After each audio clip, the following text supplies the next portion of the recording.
ഈ സൺഡേ എന്ന് പറഞ്ഞു കഴിഞ്ഞാൽ ആഴ്ചയിൽ ആകപ്പാട് അവധി കിട്ടുന്ന ഒരേ ഒരു ദിവസമാണ്.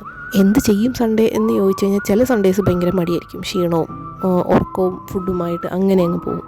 ചില സൺഡേസ് ഷോപ്പിങ്ങിനോ ഔട്ടിങ്ങിനോ അങ്ങനെ എന്തെങ്കിലും ആയിട്ട് പോകും.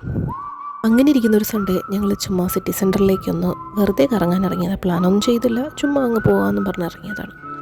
നാട്ടിലൊക്കെ ആണെങ്കിൽ പിള്ളേർക്ക് വെറുതെ വീട്ടിൽ ഇരുന്ന് ബോറടിക്കുമെന്ന് ആലോചിക്കേണ്ട, ഒന്നുമില്ലെങ്കിലും തൊട്ടപ്പുറത്ത് വീട്ടിലെങ്കിലും പിള്ളേർ കാണും, തൊട്ടടുത്ത് അങ്ങോട്ടും ഇങ്ങോട്ടും ഒക്കെ ഒന്ന് ഇറങ്ങാം, പിള്ളേർ ഹാപ്പി ആയിട്ടിരിക്കും, നമുക്കും അങ്ങനെ തന്നെയാണ്. പക്ഷേ പുറത്തോട്ടുള്ള ലൈഫൊന്നും അതായിരിക്കത്തില്ലല്ലോ. പോയി നോക്ക്.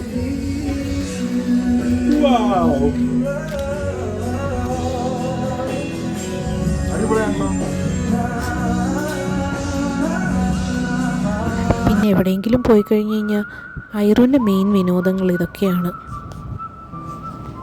പോയി ഡ്രസ്സസൊക്കെ എടുത്ത് സ്വന്തമായിട്ട് ട്രൈ ചെയ്യുക. ഈ ഇത്തവണ ഐറുവിൻ്റെ കോൺസെൻട്രേഷൻ ഫുള്ളി ചെരുപ്പ് സെക്ഷനിലേക്കൊക്കെ ആയിരുന്നു. അങ്ങനെ അവൾ ഹാപ്പിയായി ജോളിയായി കുറച്ച് ഹെയർ ആക്സസറീസ് മേടിച്ചു. പിന്നെ അവിടെ കുറച്ച് ഡ്രസ്സസൊക്കെ വാങ്ങി ഞങ്ങളങ്ങനെ പയ്യെ വീട്ടിലേക്കും പോയി.